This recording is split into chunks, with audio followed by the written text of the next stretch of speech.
Hello, good morning, जोहार। मैं संजय और आप देख रहे हैं न्यूज झारखंड। समय हो चला है झारखंड की खबरों को जानने का, उनसे अपडेट होने का। तो चलिए जानते हैं आज की झारखंड की 25 मुख्य बड़ी खबरों को। उससे पहले अगर आप न्यूज झारखंड चैनल पर नए हैं तो प्लीज चैनल को सब्सक्राइब करके बेल आइकन प्रेस कर दीजिए, जिससे आप तक झारखंड की हर एक छोटी बड़ी खबर का अपडेट आप तक पहुंचता रहे। तो चलिए शुरुआत करते हैं आज की पहली और महत्वपूर्ण बड़ी खबर से। झारखंड में सर्दी का सितम जारी। शीतलहर को लेकर 6 से 8 जनवरी तक बंद रहेंगे सभी स्कूल। झारखंड में लगातार बढ़ रही शीतलहर और कड़ाके की ठंड को देखते हुए राज्य सरकार ने स्कूली बच्चों की सुरक्षा को प्राथमिकता देते हुए बड़ा फैसला लिया है। इसको लेकर अगले 3 दिनों तक सारे स्कूल को बंद रखने का आदेश दिया गया है।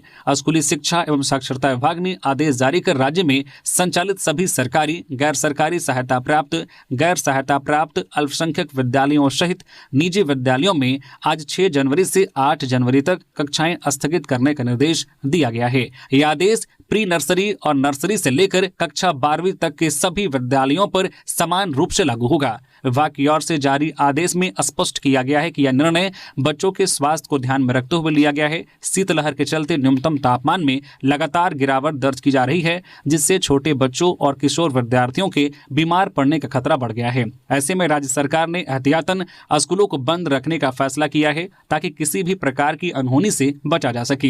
हालांकि आदेश में यह भी कहा गया है कि इस अवधि के दौरान सरकारी विद्यालयों में कार्यरत सभी शिक्षक और शिक्षकेतर कर्मी नियमित रूप से विद्यालय में उपस्थित रहेंगे। उन्हें ई विद्या वाहिनी पोर्टल पर अपनी उपस्थिति दर्ज करनी होगी और विभाग द्वारा निर्धारित गैर शैक्षणिक कार्यों का निष्पादन करना होगा।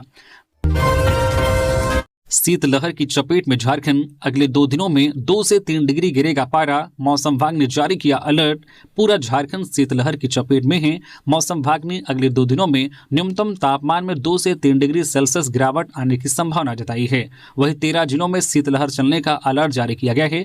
इन जिलों में रांची सहित लोहरदगा, कोडरमा, धनबाद, बोकारो, गुमला, खुंटी, हजारीबाग, रामगढ़, पलामू, गढ़वा, चतरा और लातेहार शामिल हैं। इन जिलों के लोगों को सावधान और सतर्क रहने की सलाह दी गई है। वहीं सोमवार को पश्चिमी सिंहभूम के जगन्नाथपुर में सबसे अधिक तापमान 23.2 डिग्री सेल्सियस दर्ज किया गया है। वहीं सबसे कम न्यूनतम तापमान लोहरदगा में 4.1 डिग्री सेल्सियस दर्ज किया गया है। मौसम विभाग ने लोगों को ठंड और कोहरे को देखते हुए सतर्क रहने की सलाह दी है। खासकर सुबह शाम अनावश्यक रूप से बाहर निकलने से बचने, गर्म कपड़े पहनने और वाहन चलाते समय सावधानी बरतने की अपील की गई है। लातेहार के बालूमाथ रेलवे स्टेशन के पास मालगाड़ी डिरेल। बीसीबीएम कोयला साइडिंग पर हुआ हादसा। 2 बोगियां पटरी से उतरी, आवागमन प्रभावित। लातेहार जिले में धनबाद रेल मंडल के अंतर्गत टोरी शिवपुर रेलवे लाइन पर स्थित बालूमाथ रेलवे स्टेशन के समीप सोमवार को बड़ा रेल हादसा टल गया। बीसीबीएम रेलवे कोयला साइडिंग पर एक मालगाड़ी अचानक पटरी से उतर गई। इस घटना में मालगाड़ी की 2 बोगियां 4 नंबर पटरी से नीचे उतर गई, जिससे इस लाइन पर रेल आवागमन पूरी तरह से ठप हो गया। हालांकि राहत की बात यह रही कि हादसे में किसी प्रकार की जान माल की क्षति नहीं हुई। घटना के बाद क्षेत्र में अफरा तफरी का माहौल बन गया और रेलवे सुरक्षा व्यवस्था को लेकर सवाल उठने लगे। मालगाड़ी के डिरेल होने की जानकारी मिलते ही रेल प्रबंधन ने तत्काल धनबाद रेल मंडल के वरीय अधिकारियों को इसकी जानकारी दी। उसके बाद राहत बचाव कार्य शुरू किया गया। झारखंड में सीएम स्कूल ऑफ एक्सीलेंस में बाल वाटिका व कक्षा 1 में नामांकन के लिए दिशा निर्देश जारी। राज्य सरकार के स्कूली शिक्षा एवं साक्षरता विभाग द्वारा संचालित सीएम स्कूल ऑफ एक्सीलेंस में शैक्षणिक सत्र 2026-27 के लिए बाल वाटिका और कक्षा 1 में नामांकन को लेकर विस्तृत दिशा निर्देश जारी कर दिए गए हैं। निर्देशों के अनुसार राज्य के सभी उत्कृष्ट विद्यालयों में बाल वाटिका 5+ आयु और कक्षा 1 में 6+ आयु में प्रत्येक कक्षा में 40-40 विद्यार्थियों का नामांकन किया जाएगा। नामांकन प्रक्रिया के तहत संबंधित जिले के जिला शिक्षा पदाधिकारी द्वारा विद्यालयवार आवेदन संकलित कर राज्य परियोजना कार्यालय को भेजे जाएंगे। इसके आधार पर राज्य परियोजना कार्यालय द्वारा सभी जिलों के सीएम स्कूल ऑफ एक्सीलेंस की विद्यालयवार सीट विवरणी जारी की जाएगी। दिशा निर्देशों के अनुसार सभी जिलों द्वारा 22 जनवरी 2026 तक नामांकन विज्ञापन का प्रकाशन किया जाएगा, जबकि आवेदन जमा करने की अंतिम तिथि 16 फरवरी 2026 निर्धारित की गई है। पश्चिमी सिंहभूम में पिकनिक से लौट रही डीजे गाड़ी अनियंत्रित होकर पलटी, युवक की मौत। पश्चिमी सिंहभूम जिला के बंदगांव प्रखंड की कराईकेला थाना क्षेत्र के नकटी डैम से पिकनिक मनाकर लौट रहे एक युवक की डीजे साउंड लदी गाड़ी पलटने से दबकर मौत हो गई, जबकि कई लोग घायल हो गए। घटना सोमवार देर शाम नकटी डैम के पास घटी। बताया जाता है कि चक्रधरपुर के वार्ड संख्या 5 के दंदासाई क्षेत्र के कुछ युवक पिकनिक मनाने नकटी डैम गए थे। जब सभी पिकनिक मनाकर लौट रहे थे तो कुछ युवक डीजे वाली गाड़ी पर सवार हो गए। इसी बीच डैम के पास ही गाड़ी अनियंत्रित होकर पलट गई। इससे गाड़ी पर सवार दंदासाई के स्वर्गीय दिलीप सिंह के पुत्र सरवन सिंह उर्फ लाला डीजे गाड़ी के नीचे दब गए। इसके बाद अन्य युवकों द्वारा काफी मशक्कत के बाद सरवन को डीजे के नीचे से बाहर निकाला गया। निकालने के बाद तत्काल चक्रधरपुर के अनुमंडल अस्पताल लाया गया, जहां डॉक्टरों ने उसे मृत घोषित कर दिया। वहीं इस घटना में कुछ अन्य युवकों को भी चोट लगी है। इधर घटना की सूचना पाकर बड़ी संख्या में लोग अनुमंडल अस्पताल पहुंचे। रामगढ़ के कुज्जू में कोयला व्यवसायी डब्लू सिंह के आवास पर राहुल दुबे गिरोह ने चलाई गोली। रामगढ़ जिले के कुज्जू नया मोड़ स्थित कोयला व्यवसायी डब्लू सिंह के आवास पर सोमवार शाम करीब 7:30 बजे फायरिंग हुई। जानकारी के अनुसार 2 व्यक्ति बाइक पर सवार होकर पहुंचे और डब्लू सिंह के आवास पर गोलीबारी की। मिली जानकारी के अनुसार राहुल दुबे गिरोह ने फायरिंग की जिम्मेदारी ली है। ज्ञात हो कि पूर्व में व्यवसायी को इस गिरोह से जान से मारने की धमकी मिली थी। गिरोह ने फायरिंग की जिम्मेदारी लेते हुए कहा है कि ये फोन कॉल नजरअंदाज करने का नतीजा है। अगर अभी भी तुम्हारा दिमाग नहीं खुला तो अगली बार घर पर गोलीबारी नहीं, सीधे खोपड़ी खोल देंगे। जरूरत पड़ी तो गाड़ी पर बम भी फेंकवा देंगे। जितनी जल्दी तुम सिस्टम में आओगे उतना ही तुम्हारे और तुम्हारे परिवार के लिए ठीक होगा, अन्यथा हम अपनी ओर से कोई भी कमी नहीं छोड़ेंगे। अगली बार और भी अच्छे से तुम्हारा स्वागत करेंगे। बोकारो में जंगली सुअर के हमले में 1 की मौत, 2 घायल, वन विभाग ने दी तत्काल सहायता। बोकारो जिले के चंदन कियारी प्रखंड के आदराकुड़ी गांव स्थित महतोडी टोला में सोमवार को जंगली सुअर के हमले से गांव में अफरा तफरी मच गई। खेत जाने के क्रम में गांव के निकट ही जंगली सुअर ने 55 वर्षीय बधन महतो, 45 वर्षीय अंजना सहिस तथा 65 वर्षीय पांडव महतो पर अचानक हमला कर दिया। हमले में तीनों गंभीर रूप से घायल हो गए, जिसमें अत्यधिक रक्तस्राव के कारण बधन महतो ने अस्पताल ले जाने के दौरान रास्ते में ही दम तोड़ दिया। घटना के बाद घायल अंजना देवी एवं पांडव महतो को इलाज के लिए पुरलिया सदर अस्पताल में भर्ती कराया गया है, जहां दोनों का उपचार जारी है। घटना की सूचना मिलते ही जेएलकेएम नेता अर्जुन रजवार के प्रयास से चंदन कियारी वन विभाग की टीम सोमवार को गांव पहुंची और स्थिति का जायजा लिया। वन विभाग की ओर से मृतक बधन महतो की पत्नी को तत्कालिक राहत के रूप में 25,000 रुपए की सहायता राशि दी गई है। साथ ही जंगली जानवर द्वारा हुई जानहानि के तहत मिलने वाली विभागीय सहायता राशि एवं घायलों के इलाज हेतु निर्धारित सहायता राशि के भुगतान का आश्वासन दिया गया। चतरा में ब्राउन शुगर की बड़ी डील नाकाम, जंगल से 15 लाख की खेप के साथ 5 तस्कर गिरफ्तार। लग्जरी कार से हो रही थी नशे की डील। चतरा पुलिस ने नशे के खिलाफ बड़ी और निर्णायक कार्रवाई करते हुए 15 लाख रुपए मूल्य की ब्राउन शुगर के साथ 5 तस्करों को गिरफ्तार किया है। यह कार्रवाई सदर थाना क्षेत्र के तुढ़ाग जंगल में की गई, जहां तस्कर एक लग्जरी i20 कार के जरिए ब्राउन शुगर की बड़ी खेप खपाने की तैयारी में थे। पुलिस के अनुसार यह डील गुप्त रूप से जंगल में की जा रही थी ताकि किसी को भनक न लगे, लेकिन पुलिस की सतर्कता ने तस्करों की योजना पर पानी फेर दिया।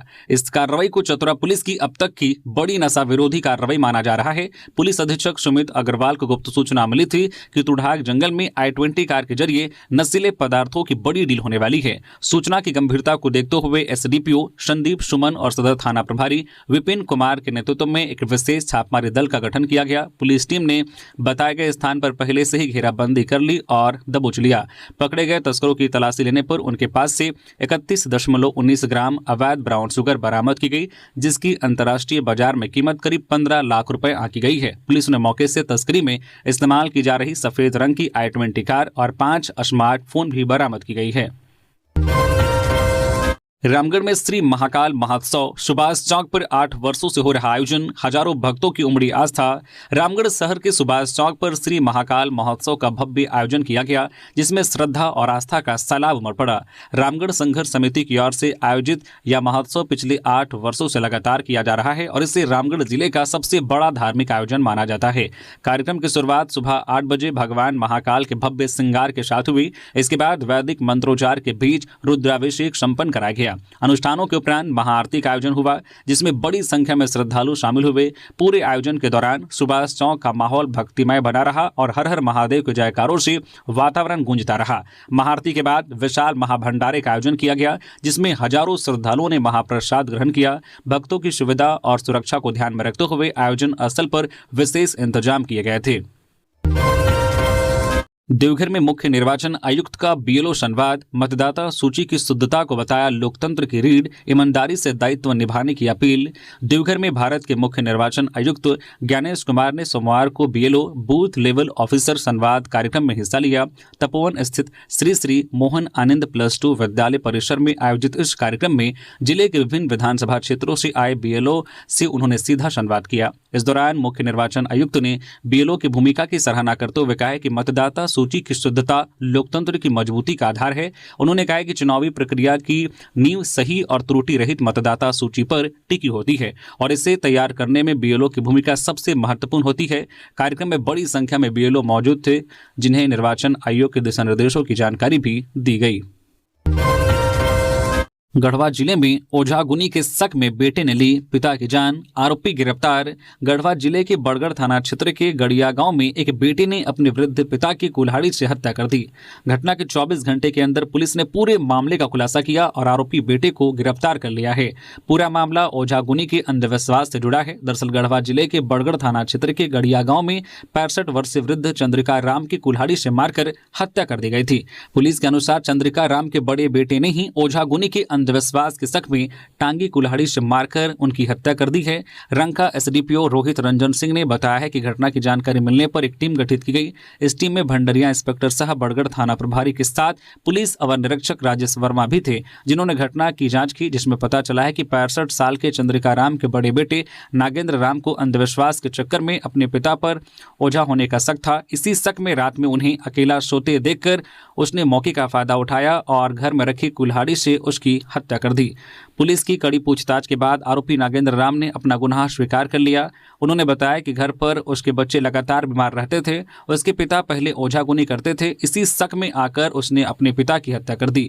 गढ़वा पुलिस ने हत्या में इस्तेमाल कुल्हाड़ी और खून लगा जैकेट बरामद कर लिया है। आरोपी बेटे को गिरफ्तार कर गढ़वा जेल भेज दिया गया है। लापता 5 वर्षीय अंश और 4 वर्षीय अंशिका का नहीं मिला सुराग। आरजेडी नेता कैलाश यादव ने प्रशासन को दिया 24 घंटे का अल्टीमेटम। रांची के जगन्नाथपुर थाना क्षेत्र अंतर्गत मौशीबाड़ी खटाल से अपहृत 5 वर्षीय अंश और 4 वर्षीय अंशिका का 3 दिन बाद भी कोई सुराग नहीं मिलने से स्थानीय लोगों में भारी आक्रोश है। प्रशासन की सुस्त कार्यशैली को लेकर यादव समाज, स्थानीय बस्तीवासियों और सामाजिक संगठनों ने नाराजगी जाहिर की है। सोमवार को मौशीबाड़ी खटाल में आयोजित आपात बैठक में बड़ी संख्या में लोग शामिल हुए। बैठक में मौजूद राजद के प्रदेश प्रवक्ता कैलाश यादव ने कहा है कि यह बेहद चिंताजनक है कि एक गरीब गोपालक सुनील यादव के बच्चों के अपहरण के बावजूद प्रशासन गंभीरता नहीं दिखा रहा है। उन्होंने सवाल उठाया कि यदि किसी उद्योगपति या वीवीआईपी परिवार के बच्चे का अपहरण होता तो पूरा प्रशासनिक तंत्र तुरंत सक्रिय हो जाता। बैठक के दौरान कैलाश यादव ने रांची के वरिष्ठ पुलिस अधीक्षक राकेश रंजन से फोन पर बात कर पुलिस की कार्रवाई पर असंतोष जताया और स्पष्ट रूप से कहा कि अगर 24 घंटे के भीतर बच्चों की सकुशल बरामदगी नहीं हुई तो आंदोलन को और तेज किया जाएगा। सर्वसम्मति से निर्णय लिया गया है कि आज मंगलवार को दोपहर 12 बजे धुरवा शहीद मैदान स्थित शेख भिखारी चौक पर शांतिपूर्ण विशाल धरना दिया जाएगा। धरने के दौरान आगे की रणनीति की घोषणा की जाएगी। झारखंड मुस्लिम युवा मंच का राजभवन में राज्यपाल से संवाद, मॉब लिंचिंग और उर्दू की अपेक्षा पर कार्रवाई की मांग।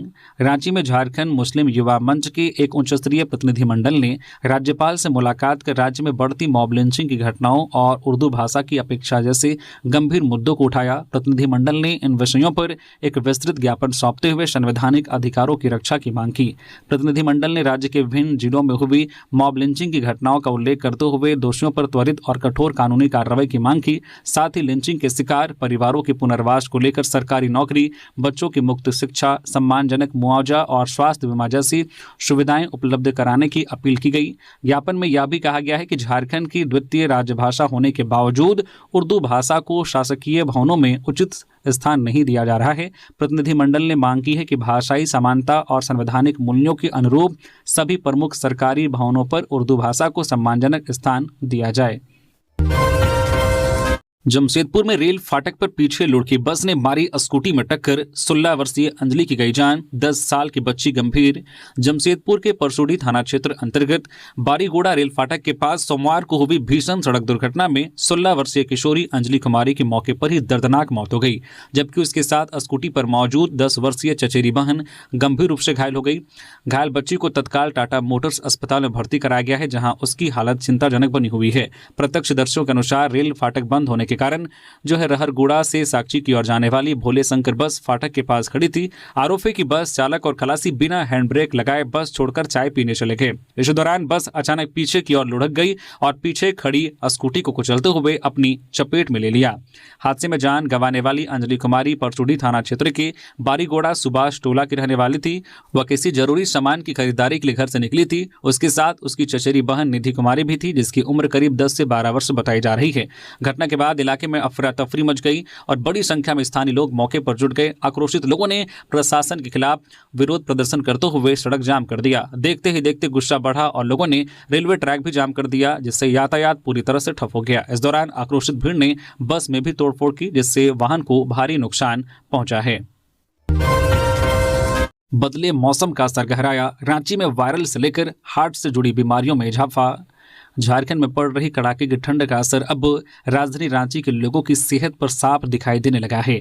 लगातार गिरते तापमान और ठंडी हवाओं ने सामान्य जनजीवन को प्रभावित किया है। इसका सीधा असर सरकारी और निजी अस्पतालों की ओपीडी में बढ़ते मरीजों की संख्या के रूप में सामने आ रहा है, जहां सर्दी से जुड़ी बीमारियों के मामलों में लगातार इजाफा दर्ज किया जा रहा है। रिम्स, सदर अस्पताल और निजी क्लिनिकों में सर्दी, खांसी, वायरल फीवर और गले के संक्रमण के लगातार मरीज पहुंच रहे हैं।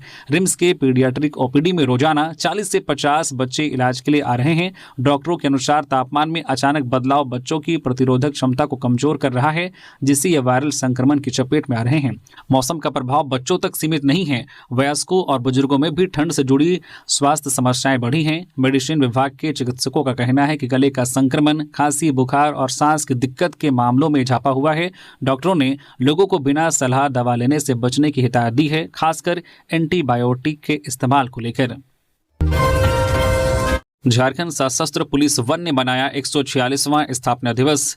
रांची डोरंडा स्थित झारखंड सशस्त्र पुलिस वन परिसर में सोमवार को 146वां स्थापना दिवस समारोह पूरे सम्मान और गरिमा के साथ आयोजित किया गया। समारोह की शोभा तब और बढ़ गई जब झारखंड की डीजीपी तदासा मिश्रा मुख्य अतिथि के रूप में कार्यक्रम में शामिल हुई।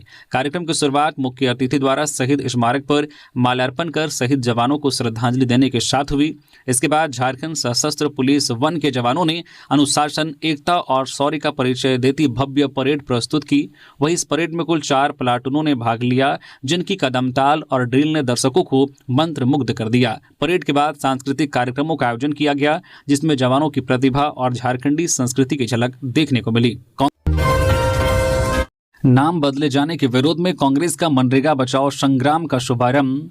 केंद्र सरकार द्वारा मनरेगा कानून को बदलने के विरोध में सोमवार को प्रदेश कांग्रेस अध्यक्ष केशव महतो कमलेश के नेतृत्व में मनरेगा बचाओ संग्राम के तहत रांची के बापू वाटिका से लोक भवन तक पैदल मार्च किया गया, जिसमें मुख्य अतिथि के रूप में प्रदेश कांग्रेस प्रभारी के राजू तथा विशिष्ट अतिथि के रूप में श्री बेला प्रसाद, भूपेंद्र मारावी, प्रणव झा उपस्थित थे। मार्च के पूर्व महात्मा गांधी की प्रतिमा पर माल्यार्पण के पश्चात मनरेगा कानून बदलने के विरोध में अनवरत संघर्ष हेतु कांग्रेस जनों को केशव महतो कमलेश ने शपथ दिलाया। इस अवसर पर के राजू ने कहा कि मनरेगा के तहत यूपीए सरकार ने लोगों को 100 दिनों के रोजगार का हक कानून बना कर दिया था। काम का निर्धारण भी ग्राम पंचायत के हाथों में था। मनरेगा का मूल था कि पंचायत का विकास पंचायत के लोगों के हाथों से हो। मनरेगा से गरीब परिवारों को आर्थिक सुरक्षा मिली। विश्व के अधिकांश देशों ने मनरेगा मॉडल का अध्ययन कर उसे ग्रामीण विकास का मजबूत आधार माना। कई देशों ने इस मॉडल को अपनाया। कोविड काल में लाखों लोग जब शहर से गांव की ओर लौट रहे थे तो उनके सामने भूख से लड़ने के लिए रोजगार की आवश्यकता थी। उस दौर में मनरेगा ने उन्हें रोजगार दिया। मनरेगा का ऑडिट, मनरेगा का अधिकार मनरेगा कर्मियों के हाथों में दिया गया। सोशल ऑडिट से लोगों का विश्वास कायम हुआ। गांधी जी की सोच अंतिम पायदान पर खड़े व्यक्ति के विकास का था। मनरेगा से यह पूरा हो रहा था, इसलिए यूपीए सरकार ने इस कानून को महात्मा गांधी के नाम पर रखा। नए कानून में योजनाएं और जगह केंद्र सरकार तय करेगी। मजदूरों को काम मांगने का अधिकार नए कानून में नहीं है। नए कानून में ठेकेदारों से काम कराने का प्रावधान किया गया, जबकि मनरेगा में ऐसा नहीं था। कांग्रेस के मनरेगा बचाओ आंदोलन पर बीजेपी का पलटवार, कहा नए प्रावधान से घोटालेबाजों को दिक्कत। मनरेगा का नाम बदले जाने के खिलाफ कांग्रेस के आंदोलन पर भाजपा ने कड़ी आपत्ति जताई है। सोमवार को प्रदेश कांग्रेस के द्वारा राजधानी रांची में आयोजित आंदोलन पर प्रतिक्रिया व्यक्त करते हुए भाजपा विधायक सीपी सिंह ने तीखी टिप्पणी की है। उन्होंने कांग्रेस पर हराम का पैसा खाने का आरोप लगाते हुए कहा है कि ये नए प्रावधान से अब मौका नहीं मिलेगा। बीजेपी विधायक ने कहा है कि मजदूर हित में नया प्रावधान अच्छा हो गया है, जबकि दलाल और घोटालेबाज के हित में गड़बड़ हुआ है। विधायक सीपी सिंह ने कहा है कि इसके बाद भी घोटाला नहीं होगा, इसकी गारंटी नहीं, लेकिन डीबीटी के माध्यम से मजदूरों के खाते में पैसा जाने से बिचौलिए और दलालों को दिक्कत हो रही है। उन्होंने कांग्रेस पर आरोप लगाते हुए कहा कि ये 75 साल खाए और जिंदगी भर खाना चाहते हैं, लेकिन ऐसा होने नहीं दिया जाएगा। मनरेगा का नाम विकसित भारत गारंटी फॉर रोजगार एंड आजीविका मिशन ग्रामीण 2025 करने के विरोध में कांग्रेस के आंदोलन का जवाब देने के लिए भाजपा ने तैयारी कर ली है, जिसके तहत हर मंडल में 8 से 10 जनवरी तक गोष्ठी और सभा के माध्यम से जनता के बीच जाने का निर्णय लिया गया है। प्रदेश के सभी प्रमुख नेताओं को अलग अलग जिलों में आयोजित होने वाले कार्यक्रम के लिए जिम्मेदारी दी गई है। गुमला में पत्नी ने प्रेमी संग रची खौफनाक साजिश, सेल्स मैनेजर पति की कर दी हत्या। पति को पत्नी के अवैध संबंध की थी जानकारी। गुमला जिले में पत्नी द्वारा अपने प्रेमी के साथ मिलकर पति की हत्या किए जाने का सनसनीखेज मामला सामने आया है। सिसई थाना क्षेत्र के मुकुंदा गांव स्थित सोंगरा पहाड़ कोना जंगल से 36 वर्षीय बुधराम तिर्की का शव बरामद किया गया है। मृतक गुमला टेक्सटाइल में सेल्स मैनेजर के पद पर कार्यरत था। पुलिस के अनुसार हत्या की साजिश खुद मृतक की पत्नी रांथी देवी ने अपने प्रेमी के साथ मिलकर रची। सिसई थाना के एसआई अरुण कुमार सिंह ने शव को कब्जे में लेकर सोमवार को पोस्टमार्टम के लिए सदर अस्पताल गुमला भेज दिया। घटना की जानकारी मिलते ही इलाके में सनसनी फैल गई। पुलिस पूरे मामले में आगे कार्रवाई में जुट गई है। आईएएस छवि रंजन एनआरएचएम निदेशक पद से हटाए गए, स्वास्थ्य विभाग में संयुक्त सचिव बने। रांची में प्रशासनिक स्तर पर बड़ा फेरबदल किया गया है। आईएएस अधिकारी छवि रंजन को एनआरएचएम के निदेशक पद से हटाकर झारखंड सरकार के स्वास्थ्य विभाग में संयुक्त सचिव के पद पर पदस्थापित किया गया। यह आदेश सोमवार को जारी किया गया। निलंबन रद्द होने के बाद हाल ही में छवि रंजन की एनआरएचएम में निदेशक के पद पर पोस्टिंग हुई थी। हालांकि कुछ ही दिनों के भीतर उनका फिर से स्थानांतरण कर दिया गया है और अब उन्हें स्वास्थ्य विभाग में नई जिम्मेदारी सौंपी गई है। इस ताजा पदस्थापन को लेकर प्रशासनिक हलकों में चर्चा तेज है, क्योंकि एनआरएचएम जैसे महत्वपूर्ण विभाग में उनकी तैनाती जो है अल्पकालिक रही। फिलहाल सरकार की ओर से इस बदलाव के पीछे की वजह को लेकर कोई जो आधिकारिक बयान सामने नहीं आया है। मांडर टोल कर्मियों से उलझे भाजपा विधायक, वीडियो पर दी सफाई, बोले केंद्रीय परिवहन मंत्री और एनएचएआई से करेंगे शिकायत। राजधानी रांची के मांडर टोल प्लाजा पर पलामू के पांकी से भाजपा विधायक शशि भूषण मेहता के परिवार के साथ टोल टैक्स को लेकर उपजा विवाद अब तुल पकड़ने लगा है। विधायक ने आरोप लगाया है कि एक साजिश के तहत उनके साथ हुई बहस के वीडियो को वहां के कर्मियों ने सोशल मीडिया पर पोस्ट कर उनकी छवि धूमिल करने की कोशिश की है। हालांकि वीडियो में विधायक भी टोल कर्मियों के खिलाफ अमर्यादित शब्दों का प्रयोग करते हुए दिख रहे हैं। वही टोल कर्मियों का आरोप है कि विधायक उन्हें धमका रहे थे। उन्होंने एक टोल कर्मी को पहले थप्पड़ भी जड़ा था। इस पूरी घटना को लेकर विधायक शशि भूषण मेहता ने केंद्रीय परिवहन मंत्री और एनएचएआई से टोल कर्मियों और संचालक के खिलाफ लिखित शिकायत करने की बात कही है। उन्होंने आरोप लगाया है कि एक तो जानबूझकर गाड़ी को रोककर परिवार को परेशान किया गया और सवाल करने पर उनके साथ बदतमीजी करते हुए जाति सूचक शब्दों का इस्तेमाल किया गया। पलामू में रेलवे ओवरब्रिज के पास से 4.30 किलो गांजा के साथ 2 युवक गिरफ्तार। मेदिनीनगर शहर थाना की पुलिस ने रेलवे कॉलोनी ओवरब्रिज के पास गांजा की बिक्री करते हुए 2 युवकों को गिरफ्तार किया है। गिरफ्तार आरोपियों में ऋषिकेश पांडे उर्फ सीपू पांडे व कृष्ण कुमार गुप्ता शामिल हैं। दोनों नौडीहा थाना क्षेत्र के पिपराटांड के रहने वाले हैं। पुलिस को जानकारी मिली थी कि दोनों रेलवे कॉलोनी के नजदीक गांजा की खरीद बिक्री करते हैं। पुलिस ने पकड़े गए ऋषिकेश पांडे के पास से प्लास्टिक के टेप में लपेटा हुआ 2.50 किलो गांजा व मोबाइल फोन बरामद किया है। वहीं कृष्ण कुमार गुप्ता के पास से 1.80 किलो गांजा व काले रंग का सैमसंग मोबाइल फोन जब्त किया है। शहर थाना प्रभारी ज्योतिलाल रजवार ने बताया कि गुप्त सूचना के आधार पर दोनों को गिरफ्तार किया गया है। पुलिस को सूचना मिली थी कि दोनों युवक मादक पदार्थ की बिक्री करते हैं। पुलिस ने सोमवार की सुबह दोनों को रेलवे ओवरब्रिज के पास से गिरफ्तार किया। रांची में पेट्रोल पंप पर ओमनी वैन से युवक को कुचलने वाला आरोपी गिरफ्तार। जगन्नाथपुर थाना क्षेत्र अंतर्गत रिलायंस जियो पेट्रोल पंप पर बीते 31 दिसंबर 2025 की रात एक मामूली विवाद में ओमनी वैन से एक युवक को कुचल दिया गया था। मामले की गंभीरता को देखते हुए एसपी राकेश रंजन के निर्देश पर हटिया डीएसपी के नेतृत्व में गठित पुलिस की टीम ने इस घटना में शामिल ओमनी वैन के मालिक के बेटे अली जोहेब को गिरफ्तार कर लिया है। तकनीकी अनुसंधान और प्राप्त सूचना के आधार पर आरोपी की गिरफ्तारी हुई है। रांची पुलिस ने सोमवार को प्रेस कॉन्फ्रेंस कर इस पूरे मामले का खुलासा किया। पूछताछ के दौरान अली जोहेब ने घटना में अपनी संलिप्तता स्वीकार कर ली है और घटना में शामिल ओमनी वैन के चालक और उस पर सवार अन्य व्यक्तियों के नाम भी बताए हैं। पुलिस ने घटना प्रयुक्त मारुति वैन को जब्त कर लिया है। घटना में संलिप्त अन्य व्यक्तियों की गिरफ्तारी के लिए पुलिस उनकी छिपने की संभावित स्थानों पर लगातार छापेमारी कर रही है। झारखंड कांग्रेस प्रभारी करेंगे सांसद विधायकों पूर्व लोकसभा व विधानसभा उम्मीदवारों के साथ 1-to-1 बात। झारखंड प्रदेश कांग्रेस के प्रभारी के राजू झारखंड दौरे पर हैं। वे सोमवार को मनरेगा के नाम बदलने के खिलाफ पैदल मार्च में शामिल हुए। वे 7 जनवरी तक झारखंड प्रवास में रहेंगे। वहीं आज 6 जनवरी को के राजू पार्टी के सांसदों, विधायकों, पूर्व लोकसभा विधानसभा प्रत्याशियों सहित जिला प्रवक्षकों के साथ राज्य की अतिथिशाला मोरहाबादी में 1-to-1 मुलाकात करेंगे। 7 जनवरी को दोपहर 2:30 बजे झारखंड प्रदेश कांग्रेस कमेटी के वरिष्ठ नेताओं के साथ बैठक करेंगे, जिसमें जी राम जी बिल के प्रभाव, जिलावार जिम्मेदारियों के निर्धारण के साथ समन्वय को अंतिम रूप दिया जाएगा। पूरे राज्य में एकजुट होकर एक समान संदेश के साथ कार्य करने की रणनीति पर विस्तृत चर्चा की जाएगी। बैठक का उद्देश्य संगठन को और अधिक मजबूत करना और आगामी राजनीतिक गतिविधियों के लिए प्रभावी कार्य योजना तैयार करना है। सरकार आपके द्वार कार्यक्रम के दौरान 10,26,000 आवेदनों का निपटारा। झारखंड सरकार की ओर से चलाई गई आपकी योजना आपकी सरकार आपके द्वार कार्यक्रम के तहत कुल 12,94,915 आवेदन आए, जिसमें से रिकॉर्ड 10,26,004 आवेदनों का निपटारा कर लिया गया। 2,68,911 आवेदन प्रक्रियाधीन हैं। इस कार्यक्रम के तहत 5,226 कैंप लगाए गए। इस कार्यक्रम के तहत सबसे अधिक वृद्धा पेंशन से जुड़े मामलों का निपटारा किया गया। इसमें 1,17,065 आवेदन आए, जिसमें से 1,347 आवेदनों का निपटारा किया गया। फिलहाल 16,718 मामले प्रक्रियाधीन हैं। वह कैंप के जरिए 73,007 स्थानीय निवासी प्रमाण पत्र से जुड़े मामलों का निपटारा किया गया। पाकुड़ में 15 वर्षीय किशोरी रोजलीन बेसरा लापता, परिजनों ने की मदद की अपील।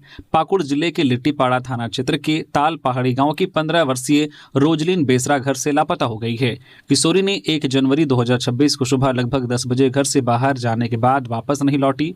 परिजनों ने कई स्थानों पर उसकी खोजबीन की, लेकिन अब तक कोई सुराग नहीं मिला। किशोरी की मानसिक स्थिति ठीक नहीं है, इसलिए उसके सुरक्षित मिलने की तत्काल आवश्यकता है। परिजन और स्थानीय लोग सभी से अनुरोध कर रहे हैं कि अगर किसी को रोजलीन कहीं दिखाई दे या उसके बारे में कोई जानकारी हो तो तुरंत परिजनों को सूचित करें। संपर्क नंबर 6291332976 या फिर 8294927269 पर या फिर 9955096057 पर संपर्क कर सकते हैं। Bokaro hit and run case पर हंगामा, हादसे के 5वें दिन घायल मजदूर ने तोड़ा दम, आक्रोशित परिजनों ने थाना घेरा। बोकारो के सेक्टर 6 थाना क्षेत्र में हुए हिट एंड रन मामले में घायल ठेका मजदूर बलराम सिंह 53 वर्षीय की इलाज के दौरान मौत हो गई। बलराम सिंह की मौत की खबर मिलते ही परिजनों में कोहराम मच गया। आक्रोशित परिजनों ने शनिवार 5 जनवरी की सुबह सेक्टर 6 थाना का घेराव कर पुलिस के खिलाफ जमकर नाराजगी जताई। परिजनों ने आरोप लगाया है कि हादसे के बाद से पुलिस ने आरोपी वाहन चालक की गिरफ्तारी में लापरवाही बरती, जिससे आरोपी अब तक खुलेआम घूम रहा है। परिजनों ने दोषी चालक की तत्काल गिरफ्तारी और कड़ी कार्रवाई की मांग की है। जानकारी के अनुसार 1 जनवरी की शाम करीब 7:30 बजे सेक्टर 6 स्थित शिव मंदिर के सामने बलराम सिंह सड़क पार कर रहे थे, तभी अज्ञात वाहन ने उन्हें जोरदार टक्कर मार दी थी। निलंबित आईएएस विनय चौबे की जमानत पर हाईकोर्ट में सुनवाई पूरी। हजारीबाग जिले के डीसी रहते हुए सेवायत भूमि की अवैध ढंग से खरीद बिक्री में शामिल होने के आरोपों में जेल में बंद आईएएस अधिकारी विनय चौबे की जमानत याचिका पर झारखंड हाईकोर्ट में सोमवार को सुनवाई हुई। सोमवार की सुनवाई के दौरान एसीबी और विनय चौबे की ओर से बहस एवं दलीलें सुनने के बाद कोर्ट ने अपना फैसला सुरक्षित रख लिया है। अब विनय चौबे की जमानत याचिका पर अदालत आज मंगलवार को अपना फैसला सुना सकता है। हाईकोर्ट के न्यायाधीश जस्टिस संजय कुमार द्विवेदी की कोर्ट में इस मामले की सुनवाई चल रही है। विनय चौबे ने जिस मामले में हाईकोर्ट से बेल मांगी है, उस मामले में अगस्त महीने में प्राथमिकी दर्ज की गई थी। इसी महीने होगी झारखंड प्रशिक्षित माध्यमिक आचार्य संयुक्त प्रतियोगिता परीक्षा 2025। झारखंड प्रशिक्षित माध्यमिक आचार्य संयुक्त प्रतियोगिता परीक्षा 2025 का आयोजन जनवरी 2026 के मध्य में रांची जिले के विभिन्न परीक्षा केंद्रों पर किया जाएगा। आयोग ने यह भी स्पष्ट किया है कि 40% या उससे अधिक विकलांगता वाले अभ्यर्थी, जिनमें जो है अंधापन, कम दृष्टिचलन, विकलांगता, दोनों हाथ प्रभावित तथा सेरेब्रल पाल्सी जैसी श्रेणियां शामिल हैं, उन्हें मुख्य चिकित्सा अधिकारी सिविल सर्जन द्वारा जारी जो है सरकारी अक्षमता प्रमाण पत्र प्रस्तुत करने की स्थिति में स्क्राइबल की सुविधा प्रदान की जाएगी। जो अभ्यर्थी इस सुविधा का लाभ लेना चाहते हैं उन्हें संबंधित प्रपत्र भरकर 9 जनवरी 2026 तक आयोग कार्यालय में आवेदन जमा करना अनिवार्य होगा। आयोग ने स्पष्ट किया है कि निर्धारित तिथि के बाद प्राप्त आवेदनों पर विचार नहीं किया जाएगा। यह कदम परीक्षा में विकलांग अभ्यर्थियों की भागीदारी को सुनिश्चित करने और उन्हें उचित सहायता प्रदान करने के उद्देश्य से उठाया गया है। जेबी वेनल की रिकॉर्ड राजस्व वसूली, पहली बार 500 करोड़ के पार हुआ आंकड़ा। झारखंड राज्य बिजली वितरण निगम ने दिसंबर महीने रिकॉर्ड राजस्व की वसूली की है। पहली बार वितरण निगम ने एक महीने में 500 करोड़ रुपए से अधिक का आंकड़ा हासिल किया है। दिसंबर में वितरण निगम को राजस्व के रूप में 511 करोड़ 59 लाख रुपए की प्राप्ति हुई है, जो नवंबर माह की तुलना में 107 करोड़ 59 लाख रुपए अधिक है। नवंबर माह में वितरण निगम को राजस्व के रूप में 404 करोड़ रुपए की प्राप्ति हुई थी। फिलहाल 4 महीने से ऊर्जा सचिव और वितरण निगम में एमडी का खाली है, लेकिन सरकार के निर्देश के अनुसार वितरण निगम अपने एजेंडे पर काम कर रहा है। वितरण निगम में राजस्व वसूली और 100% बिलिंग पर जोर दिया है। बिलिंग एजेंसी को भी हिदायत दी गई है कि वो ज्यादा से ज्यादा उपभोक्ताओं तक पहुंचे, समय पर उपभोक्ताओं को बिजली बिल मिले। आजसू ही संवारेगी झारखंड को देवशरण भगत। रांची में युवा आजसू की दस्तक, हर घर तक सदस्यता अभियान का शुभारंभ मुख्य प्रवक्ता डॉक्टर देवशरण भगत, केंद्रीय उपाध्यक्ष प्रवीण प्रभाकर एवं केंद्रीय महासचिव संजय मेहता ने संयुक्त रूप से किया। अध्यक्षता महानगर अध्यक्ष अमित यादव ने की। सदस्यता अभियान की शुरुआत रांची यूनिवर्सिटी गेट के पास की गई। इस मौके पर डॉक्टर देवशरण भगत ने कहा है कि आजसू ने संघर्ष कर झारखंड का निर्माण किया है। जनता को आजसू से ही आशा है और वह राज्य को संवारेंगी। उन्होंने कहा कि सदस्यता अभियान के माध्यम से आजसू हर घर में जुटेगी। प्रवीण प्रभाकर ने कहा है कि आजसू की युवा तथा छात्र इकाइयां लगातार जन मुद्दों पर संघर्ष कर रही हैं। छात्रवृत्ति मुद्दे पर आजसू ने सड़क से लेकर सदन तक आवाज उठाई। उन्होंने कहा है कि राज्य की राजधानी होने के बावजूद रांची महानगर के नागरिक उपेक्षित हैं। उन्होंने कहा है कि युवा आजसू का सदस्यता अभियान प्रत्येक वार्ड में चलेगा। संजय मेहता ने कहा है कि छात्र युवा लगातार आजसू से जुड़ रहे हैं और उन जन मुद्दों पर पहल कर रहे हैं। उन्होंने कहा है कि नगर निगम क्षेत्र में आजसू का जनाधार बढ़ रहा है। पेशा पर किसी भी ग्राम प्रधान ने क्यों नहीं कुछ बोला, केवल बीजेपी के लोगों को तकलीफ है। सुप्रियो झामो महासचिव सुप्रियो भट्टाचार्य ने कहा है कि पेशा नियमावली बनाकर हेमंत सोरेन की सरकार ने ग्रामीणों को शोषण और दोहन से मुक्ति दिलाने का काम किया है। इससे भाजपा की आदिवासी विरोधी राजनीति नेस्त नाबूद हो गई है। नियमावली बनने से वनोपज लूटने और बालू गिट्टी के माफिया तत्वों का आर्थिक मेरुदंड कमजोर होने वाला है, जिसका भाजपा प्रतिनिधित्व करती है। उन्हें अब घोर मुसीबत का सामना करना पड़ेगा। उन्होंने कहा है कि पेशा नियमावली पर भाजपा के महान लोग बोल रहे हैं, जो केंद्र सरकार में जनजातीय मामलों के मंत्री रहे, 3 बार मुख्यमंत्री रहे और अपने कार्यकाल में पेशा पर 5 पैसा काम करने के बदले केवल अपनी जाति पात्र मुंडा को एसटी सूची में शामिल कराने का काम किया। सुप्रियो सोमवार को पार्टी मुख्यालय में मीडिया कर्मियों से बातचीत कर रहे थे। उन्होंने आगे कहा है कि पेशा नियमावली पर आज कोई भी मांझी, मानकी, मुंडा, डोकलो, सोहोर जैसे ग्राम प्रधान क्यों नहीं बोल रहे हैं? केवल भाजपा के ही पेट में दर्द क्यों हो रहा है? गिरिडीह में उत्पाद विभाग ने 2 गांवों में अवैध शराब भट्ठी ध्वस्त की। भारी मात्रा में महुआ व शराब नष्ट। गिरिडीह एसडीएम सह प्रभारी उत्पाद अधीक्षक श्रीकांत यशवंत विश्वपूते के निर्देश पर उत्पाद विभाग की टीम ने सोमवार को घोड़थंभा ओपी क्षेत्र के बलहारा व मकडीहा गांव में छापेमारी की।